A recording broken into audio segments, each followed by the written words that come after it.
국산 24000 lbf급 엔진의 핵심 기술 개발 성공. 엔진 국산화 꿈은 이뤄진다. 6세대 스텔스 엔진. KF-21 전투기 한국형 엔진 싹 다 교체. 미국의 큰 충격. KF-21 전투기와 F-50 경공격기의 엔진을 공급하는 미국 항공엔진 제조사 지어로스페이스가 독립 상장 기업으로 공식 출범한다고 2일 현지 시각 밝혔다. 지어로스페이스의 모회사인 지인은 경영난 끝에 3개의 회사로 분사해 각자 독립했다. 독립한 회사는 지어로스페이스, 지휘번호바 GL스퀘어다. 지어로스페이스는 전 세계 상용과 군용 엔진을 공급하는 항공기 가스터빈 엔진 전문 제조업체로 항공 추진, 서비스 및 시스템 분야에서 강력한 입지를 구축하고 있다. 한국항공우주산업, ERK, 이 개발 중인 국산 전투기 KF-21도 지어로스페이스의 F-414 엔진을 쓰고 있다.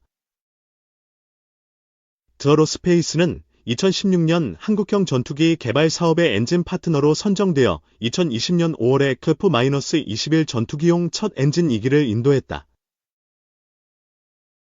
이 밖에 KA가 생산하는 F-50 경공격기와 수리온 헬기에도 지어로스페이스 엔진이 들어간다. 지어로스페이스는 그동안 대한민국 방산업체와 두터운 파트너십을 쌓아왔다.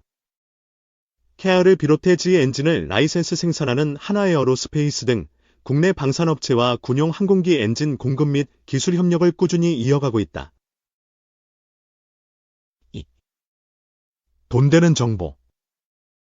팔아볼까? 그 순간만 지켜보고 있다. 지난 4월 30일 미국 법무부는 전직 방위산업체 직원인 65세의 존 머레이로 주니어가 국방정보를 외국 정부에 전달하려 시도한 혐의에 대해 유죄를 인정했다고 발표했다. 그는 40여 년간 여러 곳의 방위산업체에 근무하며 주로 미 공군 전자전 기술 전문가로 일해온 1급 비밀 취급 인가자였다. 2020년 3월 그는 러시아 정보요원으로 위장한 FBI 요원과 만난 자리에서 2급 비밀에 해당하는 전투기, 전자전 시스템의 세부 사항 정보를 누설했다. 이후 8개월 동안 그는 FBI 위장요원과 300통의 이메일을 교환하면서 국가안보와 관련된 비밀 정보 지식을 노출하며 러시아 정부와 일하고 싶다는 의지를 밝혔다. 같은 해 9월 FBI 위장요원과의 두 번째 접촉에서도 국방비밀을 누설한 그는 2021년 12월 15일 체포돼 필라델피아 연방구치소에 수감됐고 2년이 넘은 지난 4월 법정에서 유죄를 인정한 것이다. 선고 공판은 오는 8월로 예정돼 있다. 법원 기록에 따르면 그는 여러 차례 보안 규정을 위반했고 러시아를 향한 동경심을 표출. 2017년 4월부터 이미 스파이 혐의자로 주목받아왔다. 2018년 2월에는 보안구역 내에 휴대용 저장장치를 소지하고 출입하다 동료에게 발각됐다. 일주일 후엔 회사 보안팀에 미국과 러시아의 비밀 취급 인가를 동시에 가질 수 있는지를 문의하기도 했다고 한다. FBI가 함정 수사를 시작한 것은 그의 이러한 의심스러운 행동 때문이었다. 그는 2020년 4월 30일 FBI 위장 요원에게 보낸 메일에서 모두가 새로운 세계 질서를 얘기하고 있고 나는 손녀에게도 러시아어를 배우라고 한다면서 블라디미르 푸틴 대통령이 이중 국적을 인정하는 법안에 사인한 것에 큰 관심이 있다고 언급하기도 했다. FBI가 방위산업 침해 행위와 관련한 스파이 사건에서 자주 활용하는 방법이 바로 함정 수사다. 위장 요원을 활용해 대상자와 직접 접촉해 상대의 의도를 알아내고 범죄 실행에 나서면 증거를 확보하는 방법이다. 이번 사건처럼 개연성은 충분하나 증거 포착이 곤란한 스파이 사건의 경우 매우 유용한 방법이지만 안타깝게도 우리나라에서는 허용되지 않는다. 2022년 11월 미 해군 엔지니어 조너선 토비 부부가 미군 잠수함의 핵 추진 시스템 설계와 관련된 비밀 자료를 유출하려 한 혐의로 각각 징역 19년과 21년형을 선고받았는데 부인은 같이 수감 중인 남편에게 편지를 전달. 사건 조작을 사주하다 사법방해죄 추가. 그 배경에는 역시 FBI의 함정수사 기법을 활용한 방첩 공작이 있었다. 법원 기록에 따르면 토비는 핵잠수함을 원하던 브라질 정부 측에 비밀 자료의 일부를 보내면서 추가 정보를 얻고 싶다면 연락하라며 비밀 접선 방법을 알려주었다. 이에 브라질이 미국과의 관계를 의식해 이를 미국에 전해준 것으로 알려졌다. 익명의 스파이에 관한 첩보를 입수한 FBI는 브라질 정보요원으로 위장해 수개월간 연락하면서 수천 달러 상당의 암호화폐를 주기로 하고 거래를 성사시켰다. 2021년 6월 8일 FBI는 1만 달러 상당의 가상화폐를 보냈고 26일 토비는 핵추진 잠수함의 원자로 설계와 관련된 비밀 자료를 SD카드에 담아 땅콩버터 샌드위치에 끼워 미리 정해둔 무인 수수소, 데드 드라프 스파이들이 직접 만나지 않고 물건을 전달하기 위해 정해둔 비밀 장소에 가져다 뒀다. 위장 요원이 SD카드를 회수한 후 2만 달러를 더 보내자 토비는 비로소 파일을 열 수 있는 비밀번호를 메일로 알려줬다. 8월 28일에도 토비는 또 다른 무인 수수소에 SD카드를 숨긴 껌 박스를 가져다 뒀다. FBI가 7만 달러 상당의 암호화폐를 전달하자 비밀번호를 알려줬는데 거기에는 핵잠수함 원자로와 관련된 비밀 자료가 들어있었다. FBI는 10월 9일 세 번째로 무인 수수소에 SD카드를 지니고 나타난 토비 부부를 현장에서 체포했다. 산업보안에 역치 이론이라는 것이 있다.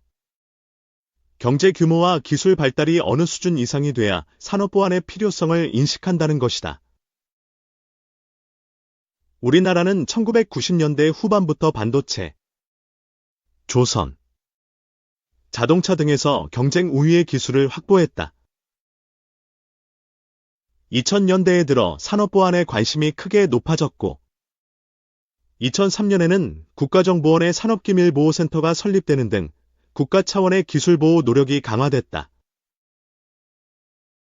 하지만 대규모 자본과 첨단 기술력이 필요한 방위산업이 수출 경쟁력을 확보한 것은 비교적 최근의 일이다.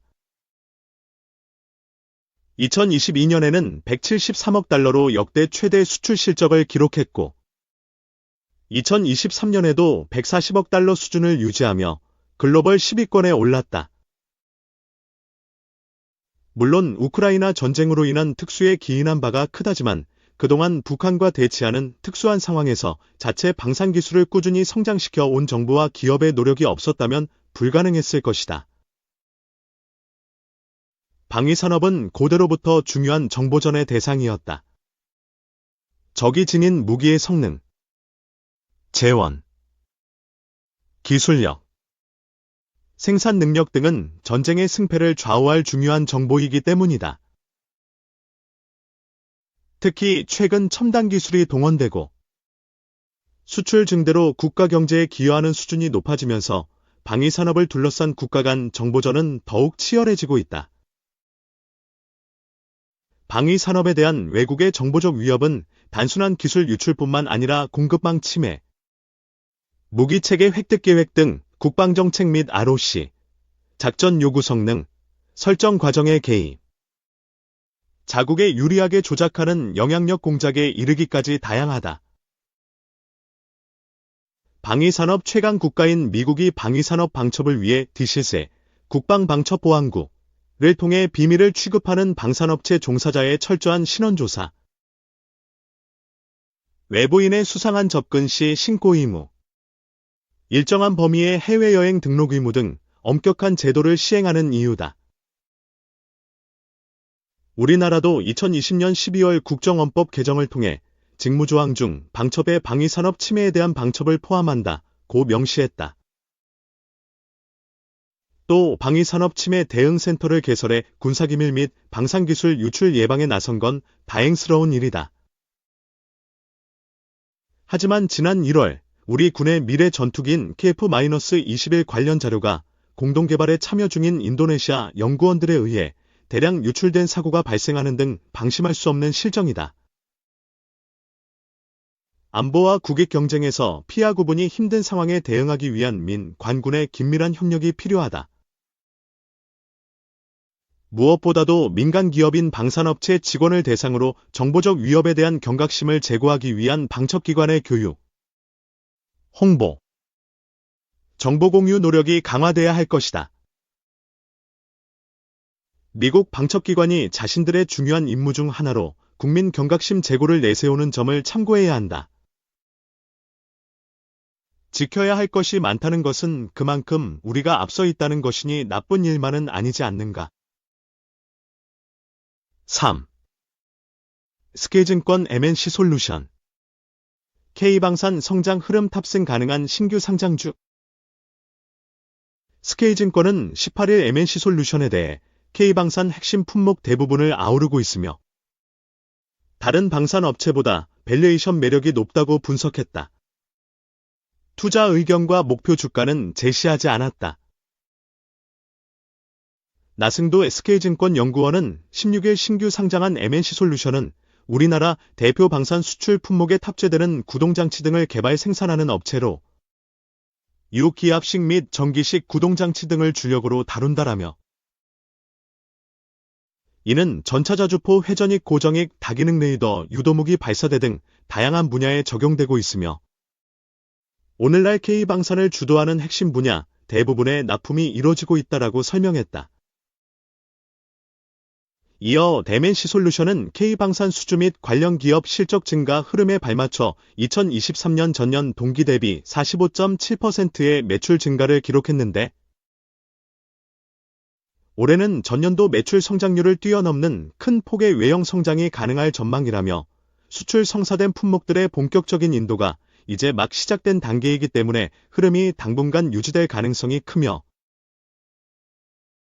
동사의 수주 잔액도 지난해 말 5,700억 원 수준에서 올해 연말 1조 원을 넘을 것으로 추정된다라고 전망했다.